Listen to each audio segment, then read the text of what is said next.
Hola, ¿cómo están? Sean bienvenidos. Esta conferencia que el día de hoy nos ofrece Arturo del Castillo de la agencia de Kroll México. Tiene que ver con nuestro ciclo de conferencias que iniciamos este semestre, que se titula Corrupción y Participación Política en Dinámicas Digitales. Entonces, esta es nuestra primera conferencia. Anteriormente habíamos tenido el panel, que fue con lo que abrimos, y pues el día de hoy abrimos gratamente con este tema de auditoría forense y redes sociales, ¿no? En casos de corrupción, en la investigación de casos de corrupción. Y pues yo le agradezco, antes que nada, a Arturo del Castillo por haber aceptado la invitación. La verdad que estamos muy contentos de que nos pueda hablar un poco de este tema y que también nuestros alumnos tengan la oportunidad de poder ver un poco más cómo se puede aplicar la investigación a este tipo de casos y también aplicando un poco de las herramientas de los que nos va a hablar Arturo. Y pues bienvenido, Arturo. Sin más, te cedo la palabra y un poco la dinámica es que vamos a iniciar un espacio de 40 a 45 minutos de la charla y posteriormente vamos a pasar a una sesión de preguntas y respuestas, ¿vale? Claro que sí, Ulises, muchísimas gracias. Gracias por la invitación, gracias a la Ibero, gracias a la Maestría en Comunicación por hacerme esta atención de invitarme y además, por lo que escucho, ser el primero de este ciclo, así que doblemente honrado, así que muchas gracias, Ulises, y muchas gracias a todos los que se están sumando a esta sesión, toda vez que ya estamos en proceso de normalización de actividades, así que puedo entender que luego a veces se complica poder atender un evento de este tipo. Me he permitido preparar una presentación, voy a proyectarla, así que espero no fallar en el intento. Ahí está. Bueno, ok, perfecto. Bueno, cuando Ulises tuvo a bien invitarme a hacer esta charla, y sugerirme el tema, el título, ¿no? Que es la auditoría forense y las redes sociales en la investigación de casos de corrupción, pues la verdad es que me sentí un tanto abrumado, y voy a ser sincero, porque normalmente hablo ante auditorios o ante audiencias que más bien están en el mundo de la auditoría o en el mundo de la investigación, ¿no? En el mundo del compliance incluso, pero no así en el mundo de las redes sociales y de la comunicación. Así que para mí realmente haber preparado esta presentación ha significado un reto importante porque, y lo reconozco, ha sido o va a ser meterme en terrenos en donde en realidad no soy un experto ni mucho menos. Así que habrá temas, habrá puntos que quizás mencione o que diga y que sean obviedades para ustedes. Así que desde ya les pido una disculpa porque, repito, el tema de las redes sociales y de la comunicación no es mi tema, pero lo que sí creo, y ese es el propósito de esta conversación, es tratar de hablar sobre cómo veo, sobre cómo visualizo el tema de las redes sociales en el contexto o en el marco de investigaciones de casos de corrupción. Y yo creo que desde ese ángulo, desde esa perspectiva, me parece que sí que puede haber muchos temas interesantes de discusión y de reflexión. En esta oportunidad lo que voy a hacer es aprovechar los próximos 45 minutos para hablar, exponer mis ideas y después abrir un espacio de unos 15, 20 minutos, lo que sea necesario, para resolver cualquier tipo de pregunta, duda o, francamente, abrir una especie de discusión entre nosotros. Bueno, ¿cuáles son las tres ideas que me interesa compartir con ustedes o los tres mensajes que me gustaría desarrollar a lo largo de estos 45 minutos? Bueno, son las que están en pantalla. Por un lado, me interesa introducir ante ustedes el concepto de auditoría forense, ¿no? Como un elemento bisagra entre periodismo de investigación y rendición de cuentas. Al decir bisagra, lo que quiero denotar es que desde mi perspectiva y desde lo que he estado viendo a lo largo de toda mi carrera como investigador de fraudes y auditor forense, es que la auditoría forense sí que puede servir en ese mundo de la investigación, del periodismo de investigación y de lo que se está desarrollando como redes sociales, como un elemento aportante para la identificación e investigación de evidencia que permita escalar y llevar la narrativa o la noticia de un evento de potencial corrupción política de una manera más seria, de una manera más robusta. Entonces, esa será una parte que trataré de hacer, de introducir el concepto de auditoría forense y explicarlo brevemente por lo menos. El segundo punto, la segunda idea que intentaré abordar con ustedes es el de discutir el papel que desempeñan las redes sociales en la investigación de casos de corrupción. Y repito, no soy un experto en redes sociales, no soy ni siquiera una persona muy informada en los temas de comunicaciones, pero hablaré desde la óptica y desde la perspectiva que he podido ver y de hecho participar en la investigación de varios casos de corrupción y que creo que ahí es en donde podemos establecer un diálogo bastante fructífero entre ustedes y yo. Y el tercer punto es la parte de argumentar obviamente también desde mi punto de vista, que el fin de la investigación de casos de corrupción debería de ser la búsqueda de la rendición de cuentas y no quedarnos en el escándalo, ¿no? Ese es un punto quizás de debate que a mi parecer me parece que es muy importante porque pareciera ser que la manera en cómo han evolucionado los casos de corrupción que hemos tenido conocimiento de ellos en los últimos 20 años, en lo que va del siglo XXI, me parece que mucho se ha quedado más en la parte del morbo, del escándalo y poca sustancia a nivel de realmente qué fue lo que aconteció o qué fue lo que propició el evento de corrupción, quién estuvo involucrado, cuánto dinero se perdió, etc. Entonces, en torno a esas tres ideas, estaré conversando a lo largo de estos minutos. Y bueno, antes de abordar propiamente estos tres puntos, me parece que es importante y en aras de, digamos, de la transparencia y de la honradez profesional, ¿no? Revelar a ustedes desde dónde estoy hablando, desde dónde estoy mirando lo que aquí vengo a platicar con ustedes. Bueno, ya lo decía Ulises, quien me hizo favor de presentarme. Yo soy director ejecutivo asociado de la firma Kroll, en donde yo lo que hago es básicamente dirigir la práctica de investigaciones forenses y de inteligencia en México. Kroll es una firma mundial en donde lo que hacemos es atender a nuestros clientes, a clientes de todo tipo de industria, sector público, privado, grandes, chiquitas, en fin, bancos, farma, en fin, de cualquier tipo de compañía que tenga algún tipo de problema relacionado con riesgos de fraude, de corrupción, lavado de activos, etc. Y entonces nuestro rol como agencia de investigación es básicamente ir a donde la compañía nos ha llamado y hacer investigaciones para poder esclarecer típicamente tres preguntas. Una, ¿qué pasó?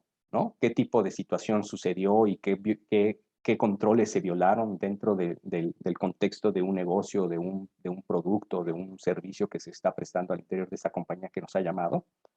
Dos, ¿quiénes son los presuntos responsables de ese ilícito o de ese aparente ilícito?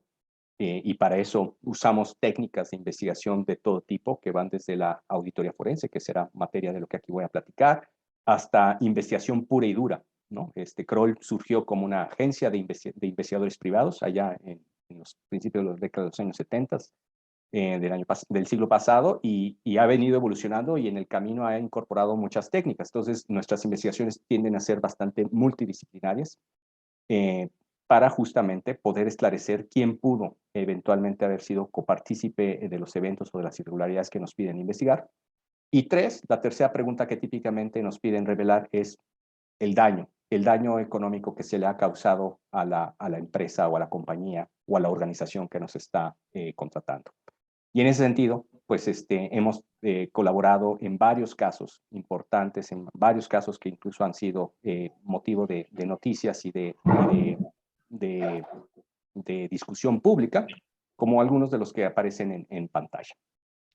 Y otro tema que me parece que es interesante que sepan es que como Kroll, somos una firma que además de estar haciendo investigaciones y estar contribuyendo desde la trinchera que nos corresponde en la materia de las investigaciones de fraude y corrupción, pues también solemos producir bastantes documentos que después son utilizados a nivel académico o de tomadores de decisiones para evaluar algunos escenarios o situaciones de riesgo. Entonces, para mí era importante o es importante revelar a ustedes desde dónde estoy mirando las cosas, desde cuál es mi punto de vista, porque creo yo que eso va a definir mucho desde dónde vamos a estar dialogando. No sé si sea posible que cerraran su micrófono mientras hablo, porque hay como un poquito de ruido en el ambiente. Bueno, entonces, decía yo, ese para mí era importante definir desde dónde estoy mirando las cosas. Entonces, es desde aquí, desde donde les voy a compartir entonces mis ideas en torno a las tres premisas que ya presenté.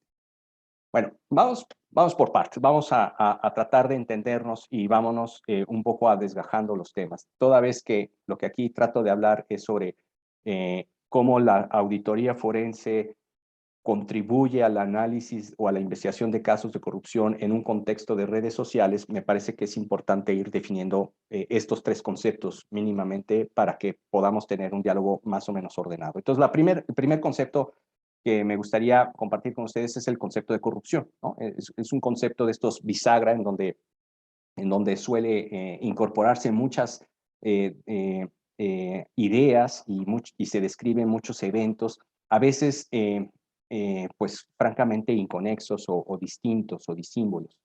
Bueno, en términos, digamos, prácticos para podernos entender, cuando yo estoy utilizando el concepto de corrupción, instintivamente tengo en mi mente una especie de árbol, ¿no? de diferentes modalidades o tipos de corrupción de los que podemos estar hablando. Una primera aproximación es poder distinguir entre corrupción pública y corrupción privada. La corrupción privada es la que obviamente sucede entre privados, la corrupción que puede suceder, por ejemplo, en cualquier organización en el marco de por ejemplo, algún tipo de conflicto de interés, ¿no? Entre proveedores y los miembros de la organización que están a cargo de, por ejemplo, del área de compras, por mencionar un ejemplo típico de corrupción en el sector privado. Y hay otra que es la corrupción pública, que es decir, en donde está involucrado algún funcionario o algún servidor de gobierno o de la administración pública, de cualquier nivel de gobierno, municipal, estatal, federal, o incluso agencias internacionales, ¿no? Y dentro de la corrupción pública, creo que es importante distinguir entre dos grandes modalidades de corrupción: corrupción administrativa y corrupción política. Y hay una gran discusión hasta qué punto estas están disociadas y hasta en qué punto en realidad son lo mismo. Pero bueno, para efectos de análisis creo yo que es válido hacer esta distinción entre corrupción pública y corrupción política, perdón, y corrupción pública administrativa. Por la corrupción pública administrativa, básicamente lo que yo entiendo es lo que aquí pongo entre comillas, la pequeña corrupción, ¿no? La corrupción que sucede a nivel de mordidas, sobornos, bueno, a veces no tan pequeña, ¿verdad? Pero que ocurre, digamos, más o menos en el día a día y en el tránsito de las partes administrativas de la administración pública. Y que es un tipo de corrupción que ya las encuestas, por ejemplo, del INEGI nos revelan que, por ejemplo, en los últimos años se ha venido incrementando fuertemente. Pero esa no es el tipo de corrupción al cual me han pedido que hablara en este escenario, en este foro. Aquí lo que se me ha pedido es que hablara más bien sobre la corrupción política, ¿no? Es decir, la gran corrupción, la corrupción de los grandes escándalos, la que ocupa en ocasiones la opinión y que preocupa a la ciudadanía por las magnitudes que puedan suceder, ¿no? Estoy aquí hablando entonces de los casos pues mediáticos y que han simbrado fuertemente, ¿no?, la opinión pública. Estoy hablando aquí de los casos, digamos, tipo Odebrecht, ¿no?, donde es un caso sumamente interesante y donde se ha visto que, por ejemplo, ha habido una suerte de cooptación de parte del Estado por parte de una compañía a la hora de estar comprando decisiones para obtener ciertos beneficios en varios países de la región. Y en ese sentido, pues ahí apunto un poco la definición de campo, la definición de trabajo con la cual estaría partiendo, ¿no? Que para mí la corrupción política se refiere fundamentalmente a actos deshonestos o delictivos, es un aspecto importantísimo, ¿no? Hablar de corrupción para efectos prácticos tiene que ser un evento que tiene que tener algún tipo de marco legal para poder definir qué es lo ilegal de lo ilegal. cometidos por funcionarios u autoridades públicas y que abusan su condición de poder para obtener algún tipo de beneficio privado de una manera, repito, ilícita o deshonesta. Entonces, desde esa perspectiva, desde ese concepto o desde esa idea de corrupción política, voy a tratar de establecer mis ideas a lo largo de esta charla. El otro gran tema, o la otra gran definición que es importante, es el tema de la auditoría forense, que ese quizás, posiblemente, en esta audiencia sea un poco desconocido, porque es un tema muy técnico y que habla de un tipo de disciplina, de campo disciplinario relativamente joven o nuevo, al menos en México, ¿no? La auditoría forense como tal, en realidad tiene ya bastante tiempo, prácticamente desde que se inventó la contabilidad allá en el 1450 y tantos, siempre existió, ¿no? la posibilidad de hacer algún tipo de análisis, de investigación sobre presunto maquillaje de libros contables. Y en ese sentido, la auditoría forense es de larga data en términos conceptuales y teóricos, pero en México, como campo disciplinario aplicable, tiene, pues, yo diría, unos 15 años, 20 años, cuando mucho, en realidad, que se está incorporando fuertemente en la vida del control externo y control interno dentro de las organizaciones. Entonces, la auditoría forense, ¿a qué se refiere? Es un campo multidisciplinario que, utilizando técnicas de contabilidad y análisis financiero, se utiliza para resolver casos que impliquen delitos patrimoniales. Esto es muy importante, porque el auditor forense en realidad lo que hace es inmiscuirse en aquellos asuntos en donde se presupone un tipo de ilícito o de irregularidad, ¿no? Que en un momento dado puede suponer un perjuicio patrimonial, es decir, económico o de algún tipo de activo dentro de las organizaciones que lo padecen. Y aquí un componente fundamental es el tema de forense. Ustedes seguramente habrán escuchado en mil y unas veces la palabra forense, medicina forense, cómputo forense, auditoría forense, etcétera. Bueno, el vocablo forense básicamente lo que hace es aludir al tema de la justicia y al poder poner evidencia ante un juez o ante una autoridad, ¿no? Para que esta autoridad determine el curso legal y judicial que sea necesario tomar en cuenta. Entonces, el auditor forense, en principio, tiene ese punto, ese foco, a analizar o investigar eventos que presupongan algún tipo de ilícito económico, llámese fraude, corrupción, lavado de activos, ¿no? Robo de propiedad intelectual, etcétera, para poder ser judicializado el evento. Y en ese sentido, uno habla de la contabilidad forense como ese conjunto de habilidades que tienen que ver con la manera en cómo se pueden analizar información contable, financiera de una organización, pues para poder establecer qué evidencia se tiene y presentarla ante los tribunales. Y en ese sentido, un trabajo fundamental, digamos, del auditor forense es fundamentalmente reunir, analizar, evaluar evidencias y comunicar esos hallazgos. ¿A quién? Pues a un juez, ¿no? Idealmente, aunque también muchas veces no se llega hasta esas instancias legales, sino que es más bien la compañía o la organización la que en ocasiones contrata los servicios, por ejemplo, de la compañía que yo represento, y que ellos son los que toman la decisión. Despedir a la persona, perdonarla, porque también ha habido algunos casos que me ha tocado en donde veo esa situación, o incluso, pues, demandarla penal, laboralmente, comercialmente, lo que sea. Entonces, este es un concepto bien importante, bien interesante, en donde lo que hemos visto en términos de los escándalos de corrupción que han venido aflorando, hay un aspecto importantísimo de la auditoría forense, ¿no? El caso de Odebrecht, por ejemplo, cuando se destapa y empieza a ser investigado desde aquí, desde el ángulo de la auditoría forense, ¿no? Y la evidencia que se logró obtener fue en gran medida la evidencia que después sirvió para que las diferentes instancias legales tomaran decisiones. En el caso de Brasil, pues para que los jueces determinaran la culpabilidad de el señor Odebrecht y de un conjunto de altos funcionarios de la compañía. Y en el caso de Estados Unidos, porque este fue un juicio que también escaló a las instancias norteamericanas por una ley que al rato voy a mencionar, que es la FCPA, pues también tomaran decisiones. Y todo eso se hizo con base en la evidencia que aportó una serie de investigaciones de carácter forense, de auditoría forense, ¿no? Entonces, por eso es tan importante para estos temas que aquí estamos hablando. Y el tercer gran concepto que voy a utilizar en esta conversación o en esta charla es un concepto que, repito, no manejo del todo y no me siento muy cómodo porque ustedes son más bien expertos en eso, pero aquí lo planteo nada más para decirles qué es lo que estoy entendiendo por redes sociales. Y es básicamente un espacio virtual que se construye a modo de dispositivos digitales, celulares, etcétera, para que haya interacción entre las personas, ¿no? Y en ese sentido, pues hablamos de diferentes tipos de redes sociales. Según lo que yo estudié para prepararme para esta charla, pues estamos hablando fundamentalmente de 3 grandes redes sociales en México, pero seguramente habrá otras, muchas, y también igualmente potentes, pero que en el caso que nos ocupa, pues es Facebook, YouTube e Instagram. Así estoy entendiendo el concepto de redes sociales. Bueno,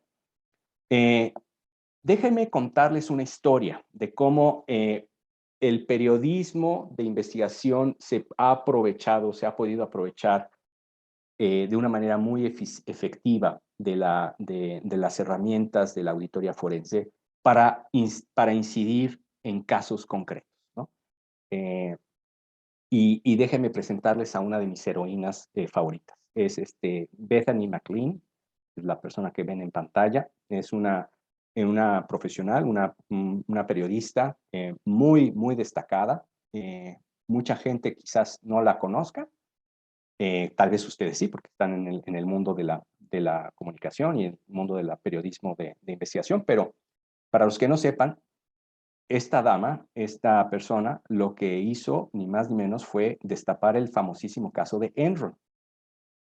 Quizás mucha gente que ahorita está sumándose, que está en esta audiencia, no lo sepa porque tal vez es muy joven, pero allá en el año 2001, hace 21 años, ocurrió uno de los grandes fraudes corporativos de la historia del capitalismo.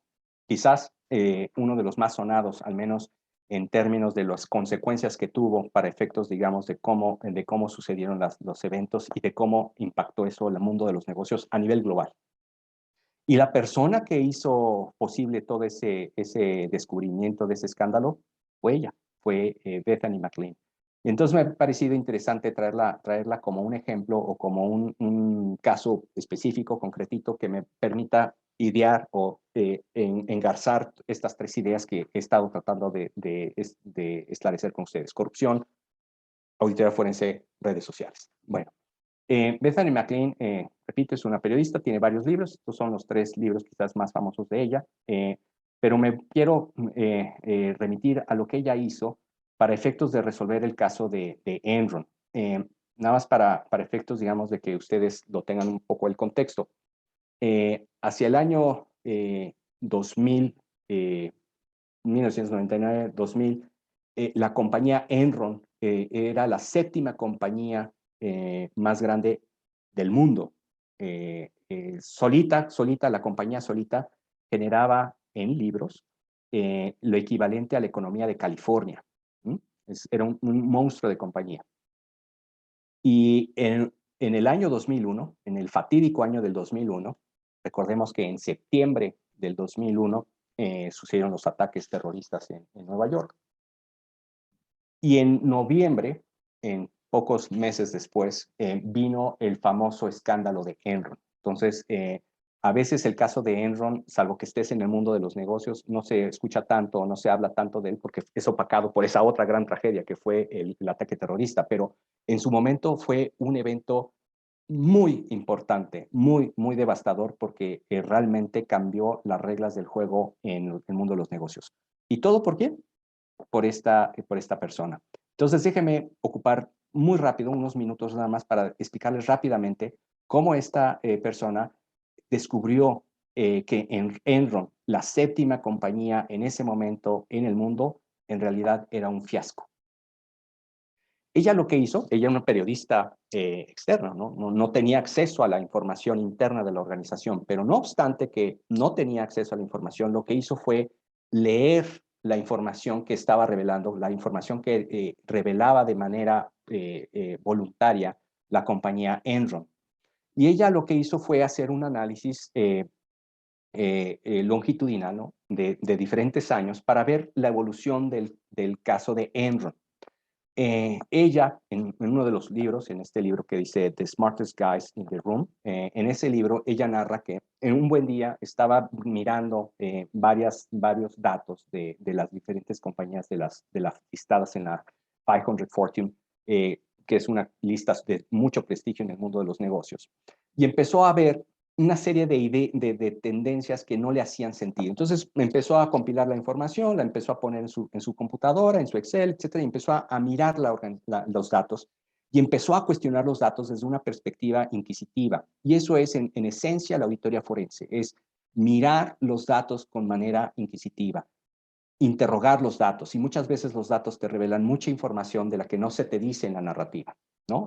Los estados financieros de Enron te decían que era una compañía súper buena, que iba para arriba, pero los datos en sí también te decían otra historia cuando las empezabas a agrupar y los empezabas a analizar. Y entonces, en el primer gráfico que ven a ustedes en pantalla fue lo primero que hizo Bethany. Bethany básicamente lo que hizo fue ver que esta compañía, Enron, en comparación con otras compañías listadas en el prestigioso lista de 500 Fortune, había pasado en 1995 de tener ingresos digamos, que la hacían una compañía modesta, una compañía normal, ¿no? Dentro del amplísimo espectro de negocios de Estados Unidos, en una compañía de élite, ¿no?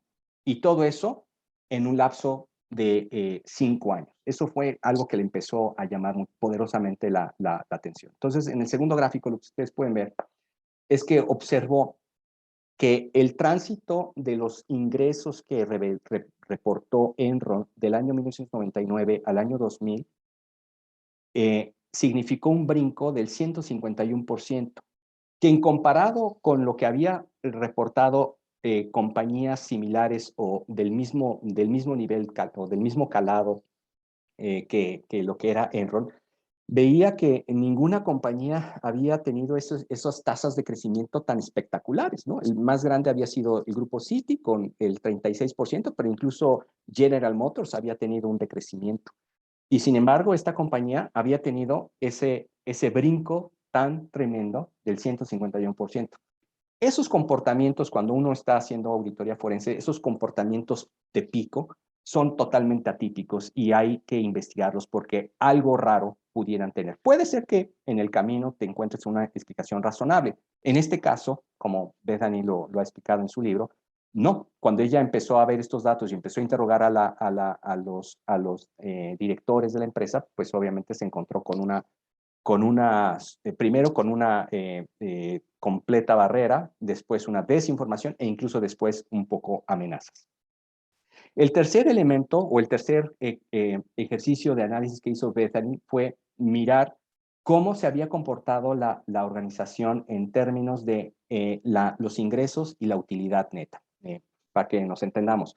Los ingresos es lo que tú le vendes, ¿no? a alguien con base en el producto, el servicio que tú vendas. En el caso de Enron, ellos lo que hacían, estaban en el mundo de la energía, entonces vendían energía, electricidad, pues. Y la utilidad es básicamente lo que te queda en el bolsillo ya una vez que pagaste sueldos, impuestos, etcétera, todos tus gastos operativos. Y entonces la lógica contable lo que te dice es que cuando una compañía tiene ingresos que van en aumento, su utilidad tiende a ser igualmente proporcional, es decir, tiene que haber un crecimiento paralelo. Y lo que ella observó en este tercer ejercicio de análisis de datos que hizo de auditoría forense fue básicamente mirar cómo había evolucionado los ingresos versus la utilidad. Y lo que observó fue algo muy interesante, y es que entre el año 1999 y el año 2000, pese a que hubo un brinco fundamental en los ingresos del 151%, como lo vimos en el cuadro anterior, la utilidad neta en realidad no había tenido un brinco tan impresionante como ese.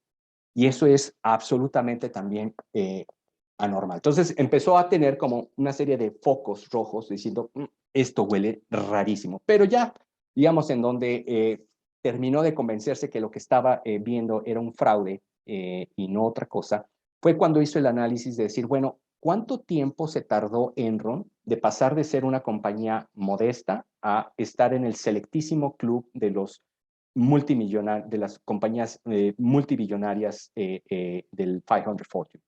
Y entonces empezó a analizar los años que se habían tardado diferentes compañías similares a la de Enron en pasar del club de los 10 millones al club de los 100 millones. Y en ese sentido observó que Enron había hecho un milagro, porque Enron había logrado hacer ese tránsito en tan solo 4 años, cuando había habido otras compañías que se habían tardado por lo menos una década, como es el caso de Walmart, o General Motors se había tardado 31 años, Ford 27 años, etc. Entonces, aquí fue en donde ella dijo, se acabó, aquí hay un fraude, ¿no? O aquí hay algo que no está suficientemente aclarado o suficientemente justificado en los estados financieros de Enron. Y entonces lo que hizo fue publicar un artículo, el artículo famosísimo, ¿Is Enron Overpriced? Fue un artículo que lo publicó en marzo del 2001 y que y lo publicó en la revista Fortune Magazine, en donde básicamente lo que ella hacía era cuestionar, ¿no? Básicamente lo que hizo fue resumir lo que yo acabo de decir, diciendo, a ver, yo he analizado los estados financieros de Enron y me parece que está sobrevalorada esta compañía. Está sobrevalorada porque ninguna prueba de auditoría forense está pasando, ¿no?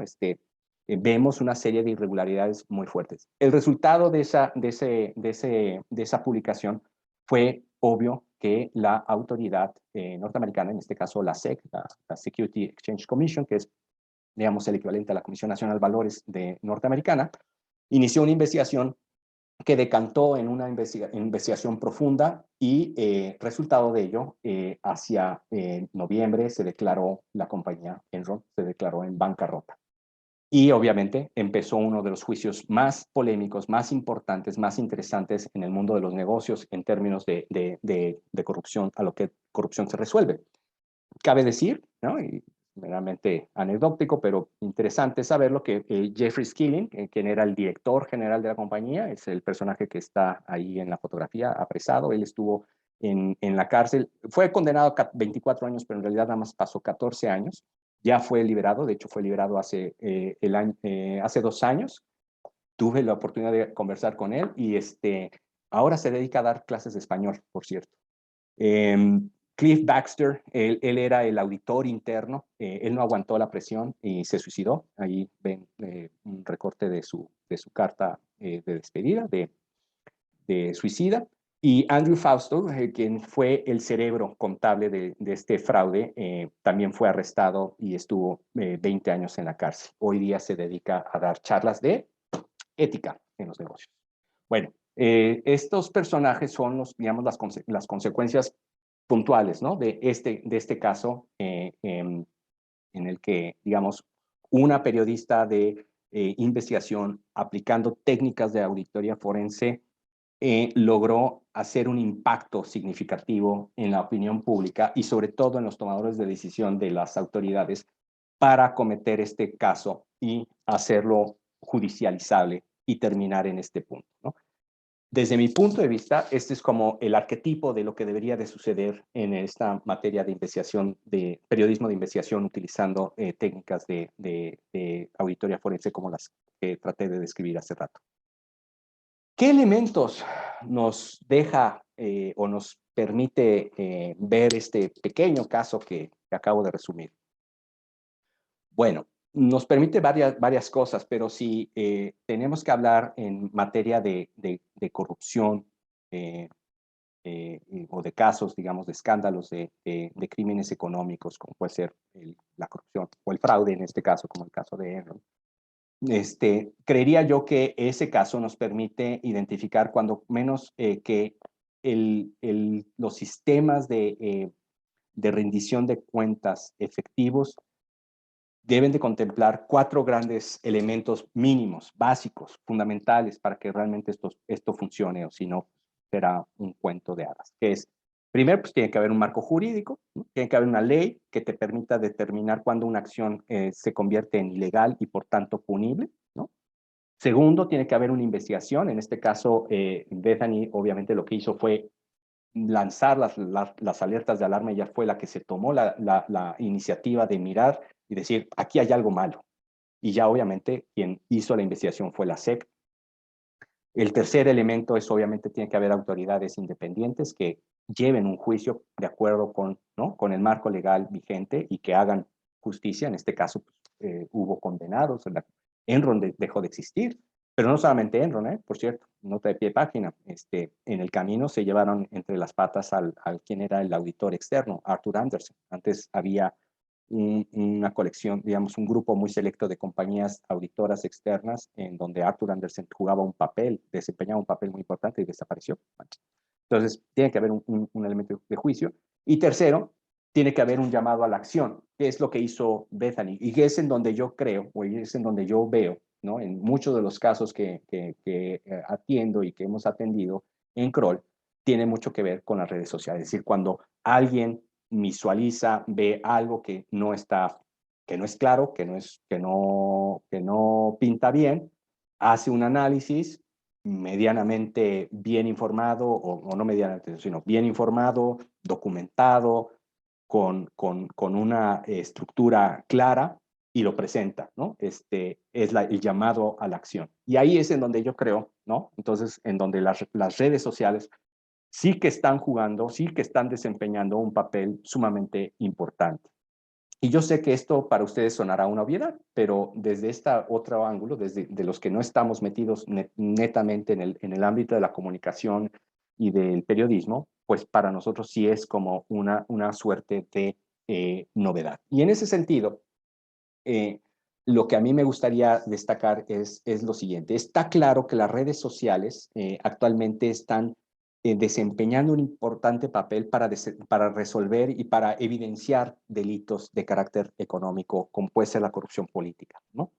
Y no es nuevo, no es algo que empezó el día de ayer. Ya llevamos varios años en donde varios eventos han sucedido.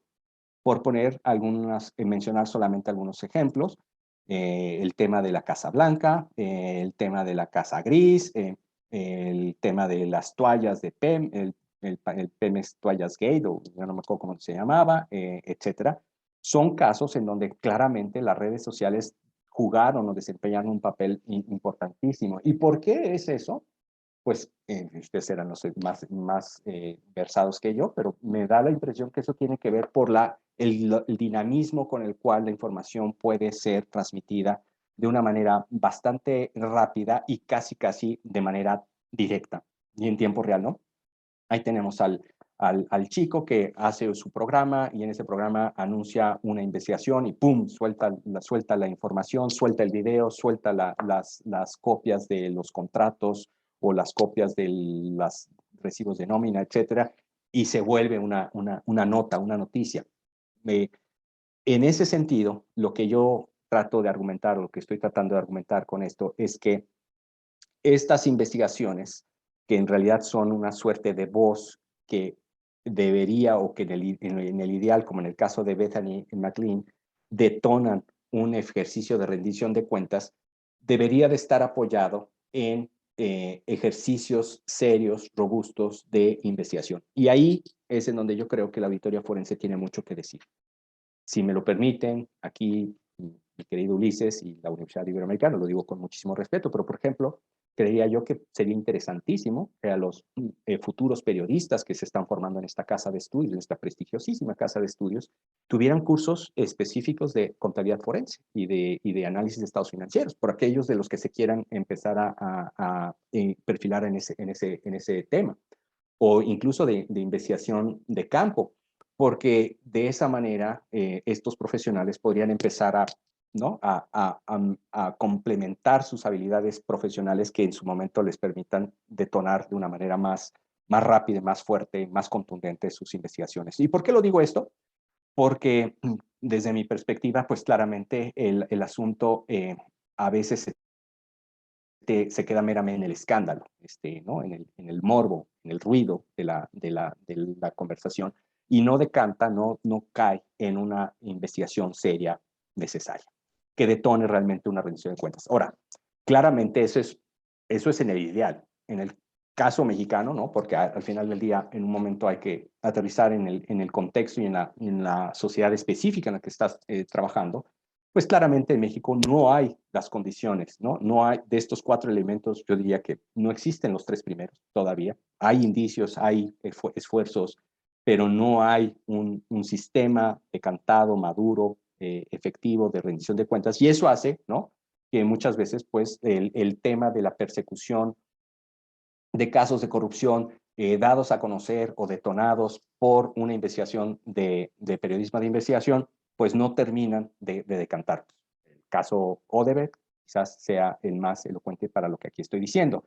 Y en ese sentido, creería, porque alguien tal vez me lo pueda preguntar, es bueno, ¿y entonces eso qué significa, Arturo? ¿Nos tenemos que conformar con lo que hay? Entonces, ¿no habrá rendición de cuentas?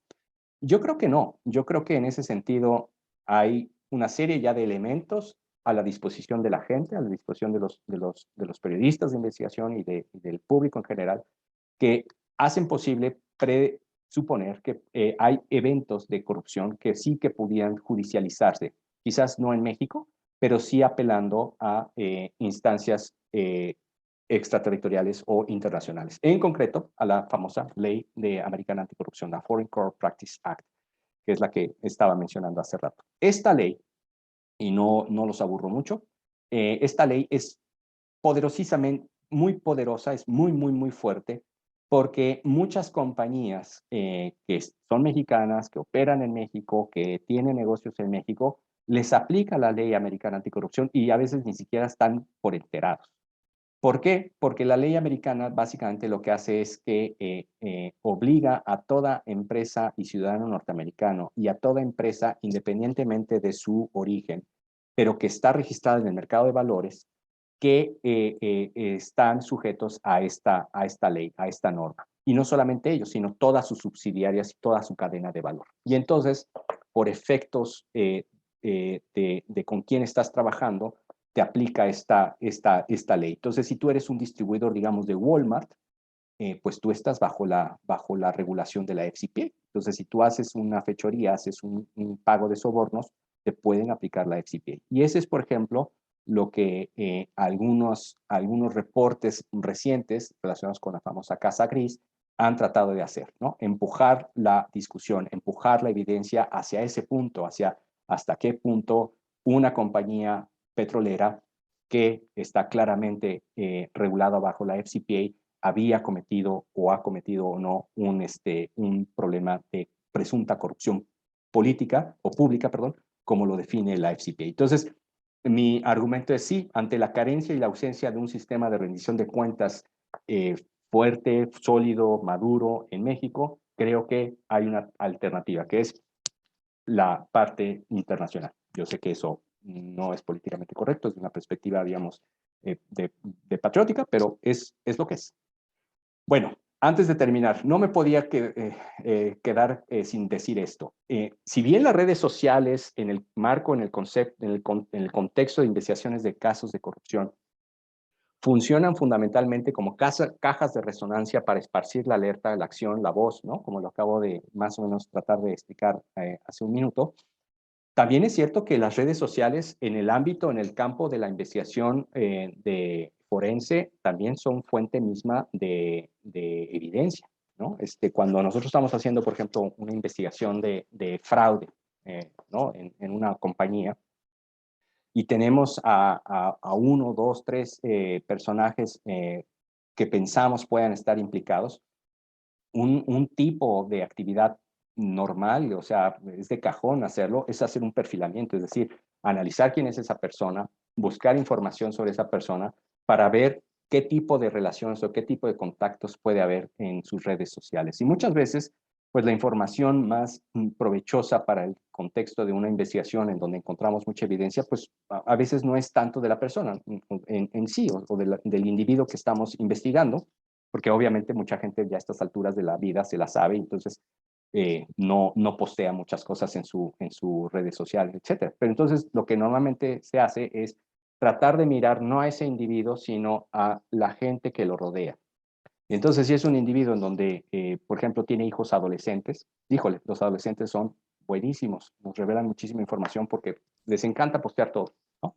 Qué viajes, qué el carro, qué la ropa, etcétera. Entonces, muchas veces esa es información fundamental para un auditor forense para poder identificar si una persona, por ejemplo, está teniendo un estilo de vida distinto o muy diferente a lo que el examen o el análisis de su sueldo, por ejemplo, nos podría revelar, ¿no? Entonces, es una persona, digamos, con un ingreso promedio, más sin embargo, por el otro lado, estoy viendo que hace viajes seguidos a Europa, que los hijos van en supercolegios, que se compran a cada rato autos nuevos, pues hay obviamente una desasociación y eso muchas veces ayuda al investigador forense. Y ahí las redes sociales funcionan y funcionan mucho. Hoy día ya existen softwares muy potentes que te permiten hacer todo ese tipo de análisis. Entonces, no quería desaprovechar el momento para decir esto, que también sirven de esta otra manera las redes sociales. Y ya, bueno, para terminar y irnos a la parte de preguntas y respuestas, pues yo cerraría diciendo los 4 puntos que ahí lo menciono, ¿no? Por un lado, pienso yo que la auditoría forense es una herramienta muy útil, en donde me gustaría mucho ver que el periodismo de México y de la región se aproveche más de esa herramienta. Ya no es una herramienta, ni mucho menos un privativo de agencias de gobierno o de agencias de investigación, como puede ser Kroll. No, en realidad ya hay mucho material, hay mucha literatura y no hay tantos programas de formación, pero creo que ahí hay un campo de oportunidad importante. Y segundo, esto es importante porque mi apuesta o mi punto es que los periodistas deberían de apuntar más a la evidencia, ¿no? Para evidenciar casos de corrupción. El caso de Odebrecht, no podría ser lo que llegó a ser sin investigación de campo, sin investigación robusta y sin redes sociales. Así de claro. Estamos hablando del caso que más impacto ha tenido en términos de conmoción regional, ¿no? 17 diferentes países se vieron involucrados. En esos 17 diferentes países, salvo uno, ya sabrán cuál, ha habido condenados y ha habido acciones legales. Y eso, evidentemente, tiene que ver con el contexto de las redes sociales. Y entonces, la tercera conclusión es esa, que las redes sociales ayudan a diseminar el mensaje, alertan, pero también pueden tener un efecto limitado cuando suceden en un contexto en donde, como es México, todavía no tenemos un sistema de rendición de cuentas claramente esclarecido. Pero eso no es privativo, o no debería de ser privativo, de la aspiración a tener unos medios mucho más profesionales y que salieran del mundito, del escándalo, del morbo, ¿no? Del lodo, y que realmente dieran el brinco y que realmente hubiese un periodismo de investigación profundo, porque yo creo que ahí es en donde la sociedad en su conjunto se podrá ver particularmente beneficiada. Bueno, pues hasta ahí la dejo. Creo que cumplí más o menos con el tiempo que me dieron, entonces, pues nada, no quiero aprovechar más el tiempo sin antes abrir este espacio para cualquier pregunta, respuesta o debate que quieran que hagamos. Muchas gracias, Arturo. Bueno, ahí sí nos apoyas con tu presentación para que nos veamos todos. Claro. Muchas gracias. La verdad que muy interesante. Todo esto que nos presentas. Me voy a permitir abrir un espacio para preguntas y respuestas, un poco como lo habíamos advertido al principio. Entonces, no sé si alguien de aquí que nos acompaña tiene alguna pregunta. Adelante, no sean tímidos. Simona. Bueno. Hola, buenas tardes a todos. Prendo mi video para que nos veamos, aunque sea así.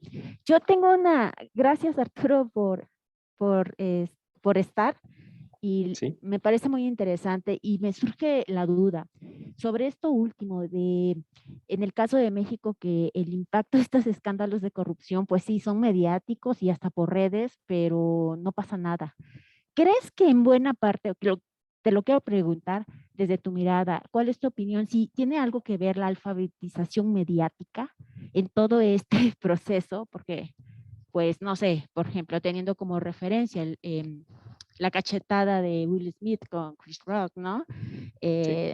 Etc. Y casos de corrupción, pues sí lo comentan, pero pues no pasa nada y debería de pasar precisamente, ¿no? Así es. Sí, bueno, mi respuesta va en ese sentido, ¿no? Lamentablemente no está pasando nada en México porque, como traté de explicarlo, ¿no? Un sistema de rendición de cuentas implica o supone varios elementos, ¿no? Que debe...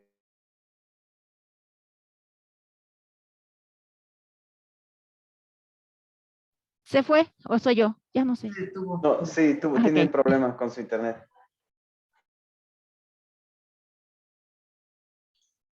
Vamos a esperar un momento en lo que recobra la señal.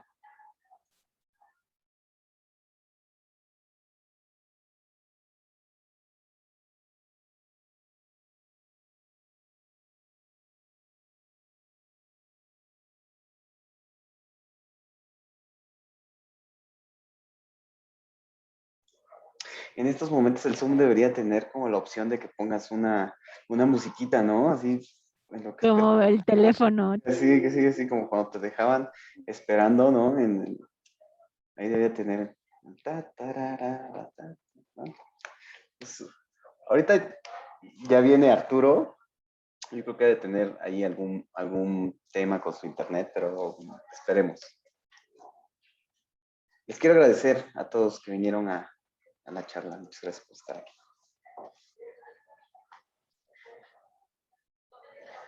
Y aprovechando también, no se olviden que el próximo miércoles vamos a tener a Henry Jenkins hablando de fandom y ciberactivismo. ¿Vale? Entonces, para que lo consideren, es a las 10:30, ¿no? Va a estar el profesor Henry Jenkins. Y el 27 de abril tenemos al doctor Carles Feixa de la Universidad Pompeu Fabra en Barcelona, que él trae un tema de juventud y movimientos de participación virtual. Entonces, ahí ya está Arturo, para que no se les olvide. Son estas 3 conferencias y la idea es que estas conferencias puedan ser cada semestre. En este caso, iniciamos con un tema de corrupción y participación política, pero la idea es que tengamos otras charlas que tengan que ver directamente con nuestras líneas de investigación de la maestría, ¿vale? Bien, pues bienvenido Arturo. Hola, qué pena, no sé qué pasó, de repente, ¡pum!, salí de la conversación. Dale. Bueno, estaba tratando de contestarle a Simona. Simona, entonces yo lo que creo es que en México no existen los otros elementos de una sistema de rendición de cuentas. Luego, entonces, pues yo creo que eso es parte de la frustración, que por más casos que se detonen o que se ventilen, pasa poco, ¿no? Pasa de una... Pocos casos son los que realmente detonan una investigación de la autoridad y que realmente son judicializados, porque sí que los ha habido, ¿no? Recordemos tal vez algún caso por ahí que medio me acuerdo del famoso Lord Ferrari, creo que le llamaron, ¿no? Un personaje que fue detectado y fue ventilado en las redes sociales y eso detonó una investigación de la autoridad que encontró que era facturero el personaje, etcétera, ¿no? Entonces, sí que ha habido algunos casos, pero los menos, ¿no? Y sobre todo cuando son temas de corrupción política, ¿no? Que son los grandes temas, pues eso sí no están pasando nada. ¿Por qué? Porque no hay un sistema de rendición de cuentas efectivo. Gracias Arturo. Yo voy a hacer una pregunta que va en relación de ¿cuáles son las mejores unidades, tú que has distinguido las mejores unidades de análisis que alguien que está haciendo este tipo de investigación puede observar? De la charla yo distinguiría que una eran como los reportes que sacan compañías o organizaciones o públicas o privadas, como en la parte de lo que se reporta. Pero también mencionas que otra unidad de análisis, por ejemplo, eran los perfiles de Facebook, por ejemplo, ¿no? Yo recuerdo, yo alguna vez estuve en Puebla, una consultoría que dependía de Consulta, que es un diario de ahí. Y sí recuerdo que alguna vez le hicieron ahí pasar un mal rato al gobernador Mario Marín, porque de repente pues se fueron efectivamente a ver el estilo de vida de su hijo y entonces, pues, ¿no? O sea, tenía todo ahí y entonces periodísticamente era muy atractivo porque de repente aparecía en viajes que decía, bueno, pero ¿cómo se pagan los viajes, no? A esos lugares, ¿de dónde Sí. sale el dinero? Entonces creo que yo distingo estas dos unidades de análisis y también un poco, si me podrías decir, cuando hablas de metodologías que ustedes aplican, específicamente qué tipo de metodologías asisten, digamos, o cuál es a la que más asisten, si es una metodología cuantitativa, cualitativa, también un poco, si pudieras ahondar en eso. Claro, con todo gusto. Mira, cuando hacemos una investigación forense, pues obviamente echamos manos de varias técnicas de investigación, ¿no? Pero digamos que típicamente lo que hacemos o los temas que solemos aprovechar para poder resolver un caso son los siguientes. Cómputo forense. O sea, cuando tenemos posibilidad y acceso a las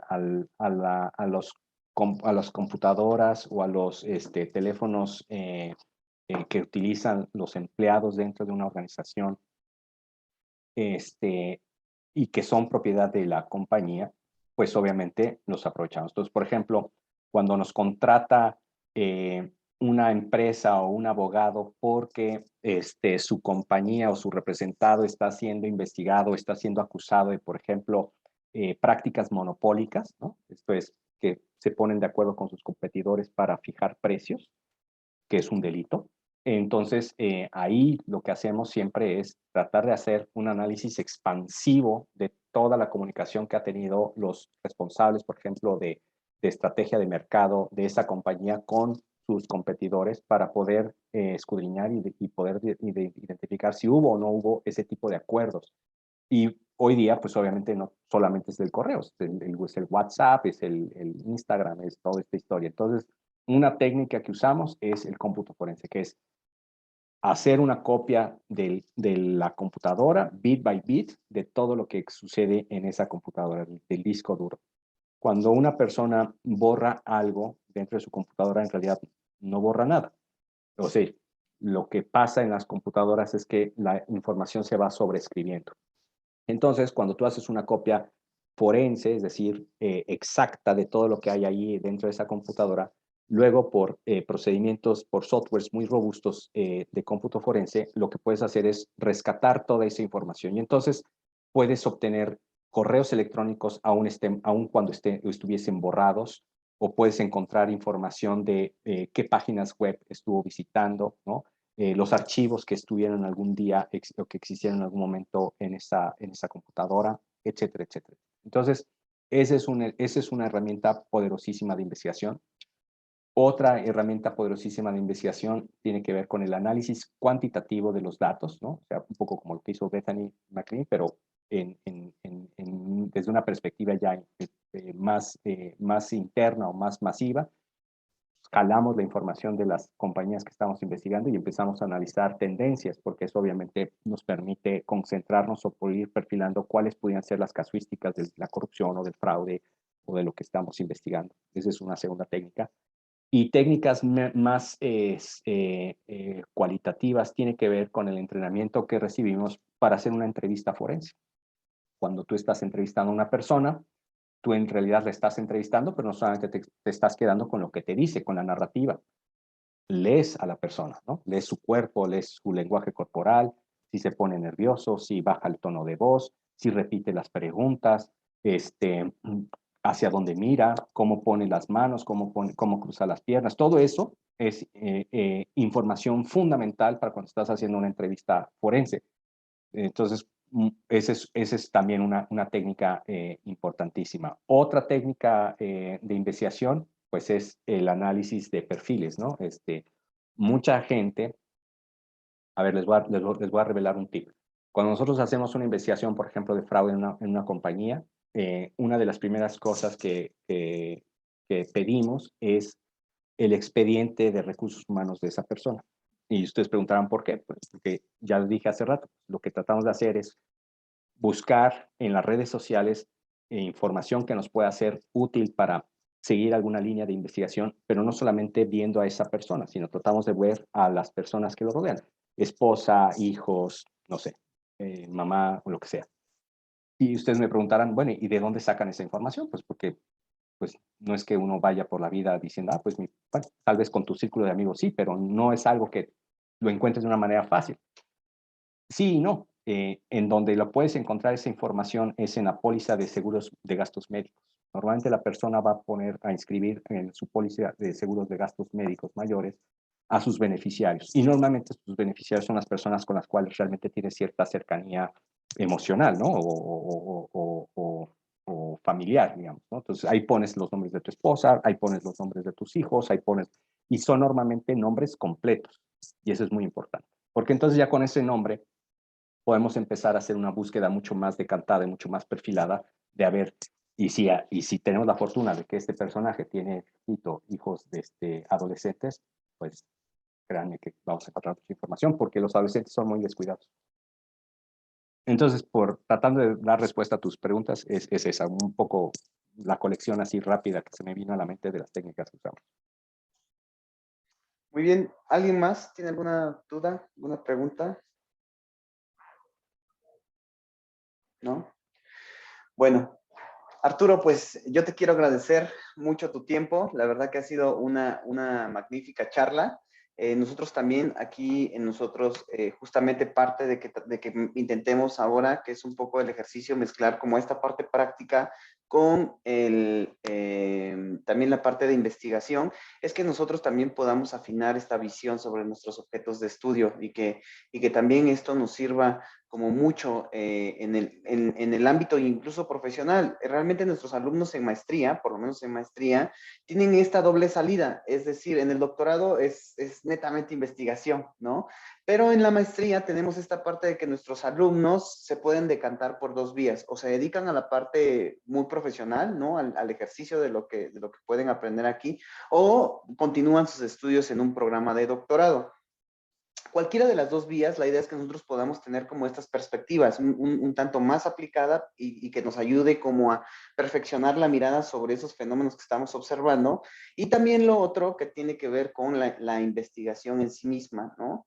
La generación, producción de conocimiento, etcétera, etcétera. Entonces, un poco esta es la mirada con la que iniciamos este ciclo de conferencias y con lo que vamos a continuar el siguiente año un tanto ponderando ambos mundos, porque al final nuestros alumnos pues van un poco hacia allá. Entonces esta diferencia del doctorado, un poco la intención es que podamos hacer eso y que también quien viene para acá pues pueda acercarse a las investigaciones que hacemos y que nuestra investigación, ya sabes, no solamente se quede en el repositorio de la biblioteca, sino que también podamos vincularnos con gente como tú, como la agencia que representas, Arturo, y que también nuestras investigaciones puedan aportar al desempeño, funcionamiento, perfeccionamiento de las organizaciones.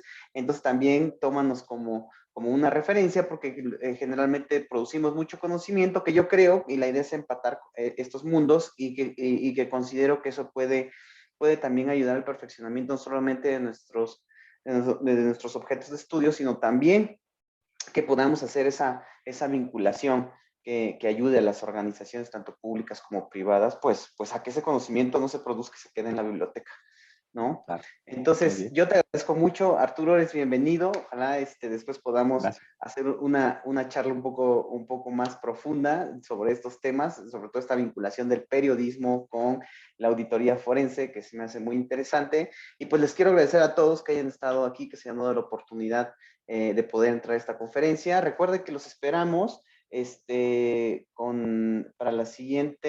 para nuestra siguiente charla, que es con el doctor Henry Jenkins de la parte de fandom y ciberactivismo. Justamente me acabo de llegar aquí el cartel del profesor Henry Jenkins, es uno de los profesores más notables en la disciplina, ¿no? Y entonces la idea es que nosotros también podamos ahí continuar con este ciclo. Muchas gracias, Arturo. Excelente día a Gracias a todos. ustedes. Que tengan un buen día a todos. Gracias. Hasta luego. Hasta luego.